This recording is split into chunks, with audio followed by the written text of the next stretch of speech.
everyone, Michelle Markey with Medina Domestic Art Studio, and today is a quick review done live.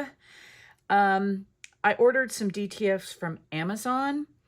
I have had a few people ask me about them, so here we're going to just do this live, and you can walk through the whole process with me. Have no clue whatsoever what I'm getting here. I'm just going to kind of tear open the package as best I can.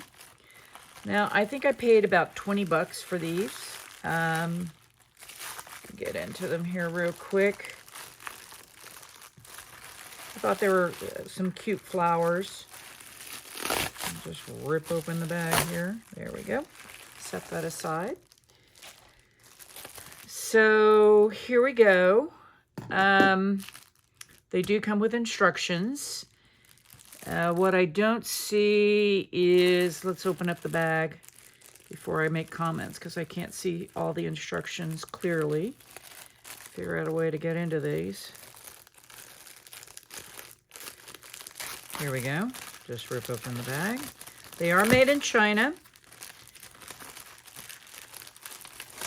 Pull all these out. 20 pieces, made in China. You can see that. It says right there on the bag. Simple steps. It's got the t-shirt and everything on there. Shows you how to go through it. What it doesn't say, it doesn't give you the heat. Here we go. It's on the back. So if you're purchasing these, know that they will give you instructions. I'm just looking here real quick. Nothing just stands out to me. Yeah, it does. The temperatures here that they show for cotton, 284 to 302, I think that's a little bit too cool, but we're going to test one of these on a piece of my cotton sateen here in just a minute. So let's just kind of look through. I'm going to hold it this way so you guys can see these. This is what's coming in this packet. Now, looking at these real closely, these are nothing more than designs that look like they've been created with AI. I can't say that for certain. I do see things like this where it didn't look like they got the edges completely cut off. I see the same thing down here. So I'm going to tell you the quality isn't like super fantastic, but it's not entirely bad either. I'm looking through all these to figure out which one I want to use today. I like that one, so I'm going to set that aside. Ooh, I really like that one too. That one looks pretty good. I'm going to set that one aside. The colors are kind of bland. But, you know, I shan't criticize because, you know, I'm a bright colored person. So if these are your kind of colors, they're definitely fall colors. This might be a packet for you. Just looking through, don't see anything other than, again, they didn't necessarily cut out all of the background color. This one's got a really bad example of it right there. That's not so good. But hey, 20 for 20 bucks. This is one of those, I don't think you can be all that picky. So yeah, they're not barn burners. There's not like super fantastico. Also, these measure about 8 by 8. So they're kind of smallish. So I'm going to set the ones aside here for a minute. And let's crank on the old heat press.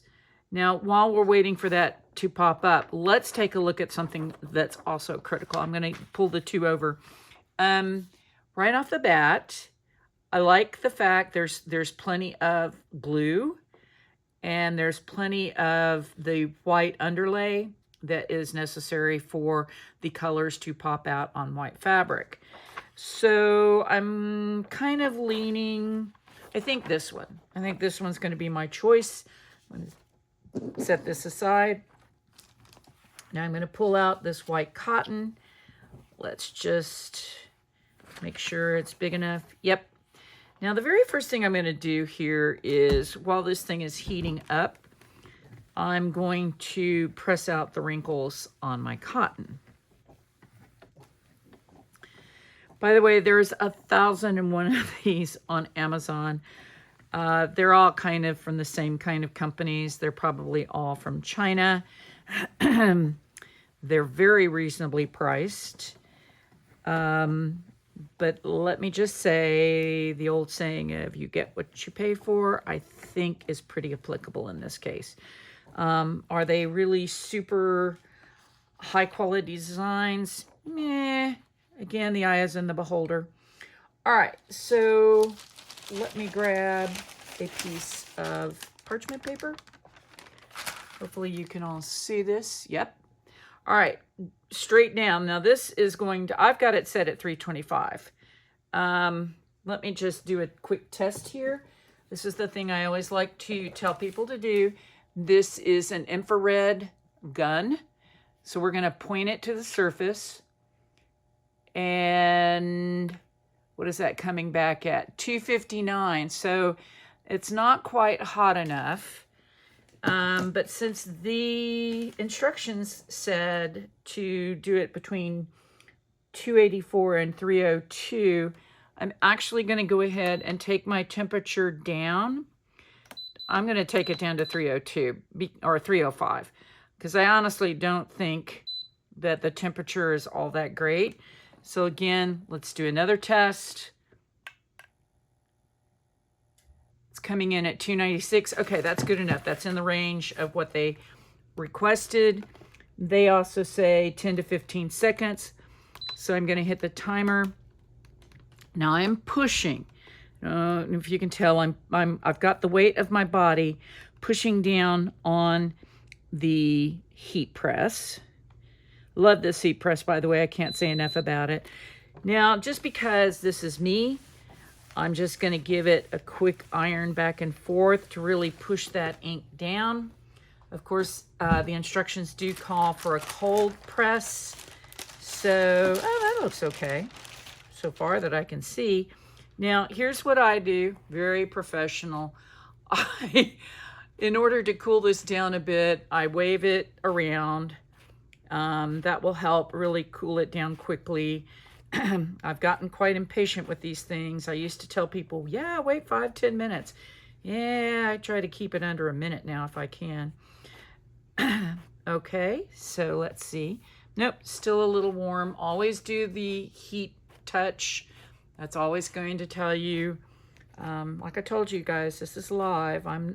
This is totally unrehearsed. Of course, most of mine are anyway. Hence the level of professionalism that you don't see in my videos. But hey, maybe they're amusing. Hopefully I get something as a point across. All right. Yeah, that's definitely cool now. All right. You know, since I'm doing a peel, I'm always going to tell you how I like to do things. You know, I always like to start at a corner.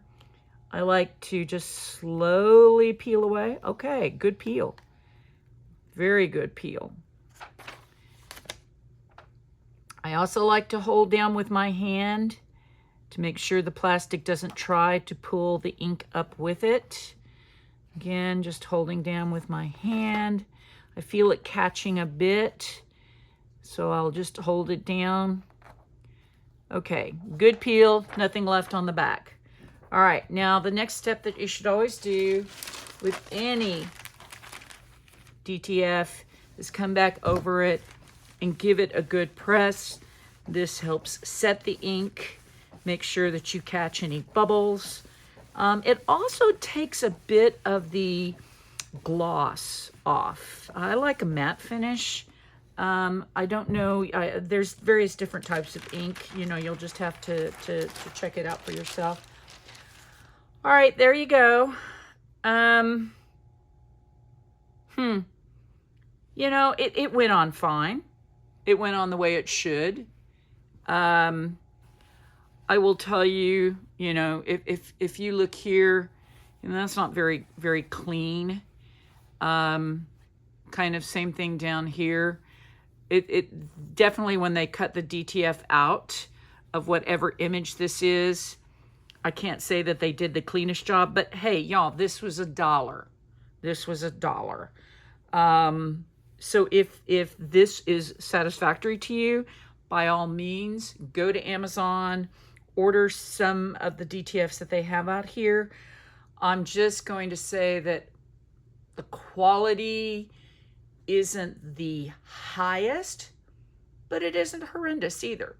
So there you have it. If you have any questions, leave comments below. And as always, thanks so much for watching.